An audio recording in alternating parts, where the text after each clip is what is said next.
Noreen and welcome to my kitchen. Today we're going to make something that is so utterly fall, you'll just want to kick yourself.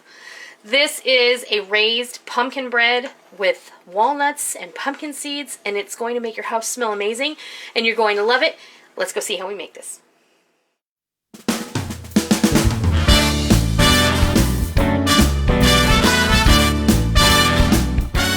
I said a raised pumpkin bread. Now this isn't like a quick bread, this is actually a yeast bread. And they sell something very similar to this at my local Better grocery store, Harris Teeter. It is a seasonal item, but now you can make this anytime you want, and it is delicious. It's going to be perfect for those turkey sandwiches after Thanksgiving. It's going to be perfect for toast in the morning with some pumpkin or pear butter or apple butter. It's going to be delicious and you're going to love it. So what we're going to need a total of 6.5 to 7 cups of all-purpose flour. Not bread flour, all-purpose flour. Not self-rising flour, all-purpose flour. I'm just going to set this aside. I want to go over all of the ingredients first before we bring the mixer over and start running it. You're going to need a 15-ounce can or 1.5 cups of pureed pumpkin. You're going to need 3/4 of a cup of milk and 1/2 cup of water that has been warmed, not too hot, to no more than 110 degrees. You're going to need a 1/2 cup of brown sugar, 2 tablespoons of butter that has been melted. You're going to need 2 eggs for the bread itself. You're going to need 2 tablespoons of yeast, a teaspoon of salt, and 2 teaspoons of pumpkin pie spice. And then the goodies are 1.5 cups of chopped walnuts, a 1/2 cup of pepitas or raw pumpkin seeds, and then for the top we're going to use 1 egg white and some more pumpkin seeds to sprinkle on before we bake it. So I'm going to go ahead and I'm going to bring the mixer over and we'll start mixing. Start this mixing process here. We've got the milk and the water in with our butter, our brown sugar, and I'm going to give that a little bit of a stir just to get that brown sugar broken up a little.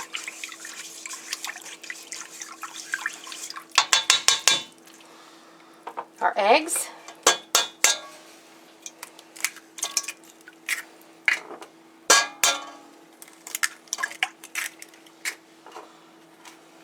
Again, I'm going to break up my yolks.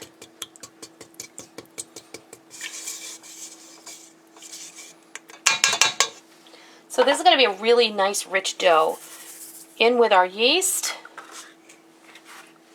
and our flour. Oh, our pumpkin. We need our pumpkin first. You can use, I was going to use my frozen pumpkin, but I forgot to take it out. So you can just use a regular size can of pumpkin that's 15 ounces, and that's going to be just fine. Otherwise, if you puree your own, you're going to want a cup and a half.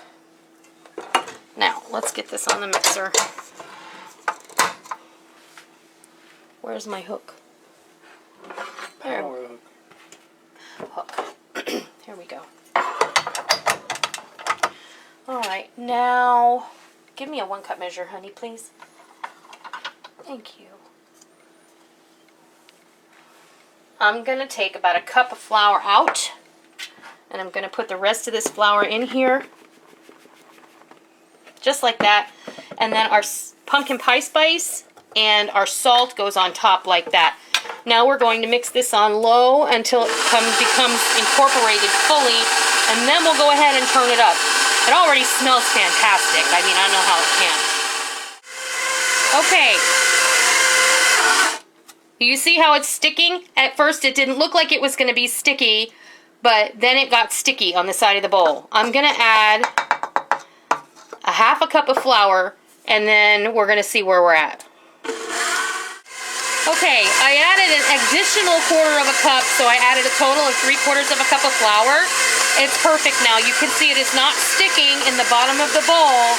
It is just moving around with the hook. So that's what you want. You don't want it to look at the least bit sticky. Now remember, we've got pumpkin in here, and pumpkin is going to be sticky. It might require a little more flour. So, I'm going to let this knead for 5 minutes and we'll be back. Okay, our dough has finished kneading for 5 minutes. And now we're going to put in our pepitas, or pumpkin seeds. These are raw pumpkin seeds, along with our chopped walnuts, I'm going to give it a mix just to get it incorporated. When you can see that most of the seeds and nuts are inside the dough, you can stop mixing. That's what I like to look for. I don't want it to be on the outside only, because then, you know, you want it to be incorporated throughout. Okay, just get my hook out of here. This is going to have a bit of tack to it, but like I said in another video, not, you know, it's going to be a little tacky, but not like your neighbor in his plaid pants. So, when someone asked me where my misto was, I still have it, and I use it. I just have this coconut oil here that I like to use, so. Spray it, put a bonnet on it, and then we're going to let this rise for about an hour and a half, because there's a lot of nuts and pumpkin action going on in there. You want to give this time to rise double, okay? So we'll be back when it's time to move on to the next step. Our dough has been rising for about an hour and a half, and we're just going to go ahead and gently deflate it. No need to punch it down. I don't like punching down the dough, because then you did just deflate it. And get it out onto the board here. You want to get all of that air out of it. You can just press it out. Alright, I have divided my dough, and I decided to go ahead and do 3 loaves, because this is a massive amount of dough, and I don't need my loaves to be like 2-pound loaves. There's just no way. This is like 4 pounds of dough, so I don't like my loaves to be so big that when I make a slice of bread, they don't fit in a sandwich box. Even though mostly these are going to be used for toasting. And then the problem that I have sometimes is that the slices are too big for the toaster. So, roll that up nice and tight. Pinch the seam lightly. No need to get rough with it. Kind of stuff the ends in and pinch them like that. And then kind of take your hand and let it roll loosely down that bottom side where that seam is, so that you can seal it up. Place it into your pan, and I always give it a nice little press. This will help with the development of a beautiful round crown. So, now, what happens then is you spray it, or you can use your misto, or you can brush it with some oil. Put a bonnet or a cover on it, and I'm going to put it on top of my stove where I have my oven preheating, and then I'm going to go ahead and do these 2. I'm going to let these rise for half an hour, and I'll be back with the next step before they go in the oven. Right, we're about ready to put these in the oven. These have risen for just over a half an hour. You want them to be just crowned above the top of the pan, and that's where these all are right now. And I'm glad that I divided this into three loaves, because 2 would have been way too huge. And what you want to do is, I have an egg white here with just a little bit of water, about a tablespoon of water in fact. And I have brushed the loaves with the egg white, and then I sprinkled with some more pepitas. And now what I'm doing is I'm going over just very lightly with the pastry brush. This is going to help the pepitas stick during the baking process. And you can put as many or as few as you like, or you don't have to put any at all. This is just how I'm making it today. This way everybody knows it's pumpkin, because there's pumpkin in it, pumpkin on it. You'll just know it. Okay. Looks like pumpkin. If it looks like a pumpkin and quacks like a pumpkin, then it's probably a pumpkin, right? Alright. These are going to go right in the oven. These are going to bake for 30 minutes. And when it's time for them to come out, I'll bring you back and I'll show you what they look like. Hey, time's up. Let's take these out of the oven. Now remember, because these have pumpkin in them, and because we divided them up into 3 pans instead of 2, we're not going to have as high of a rise on these once they're in the oven.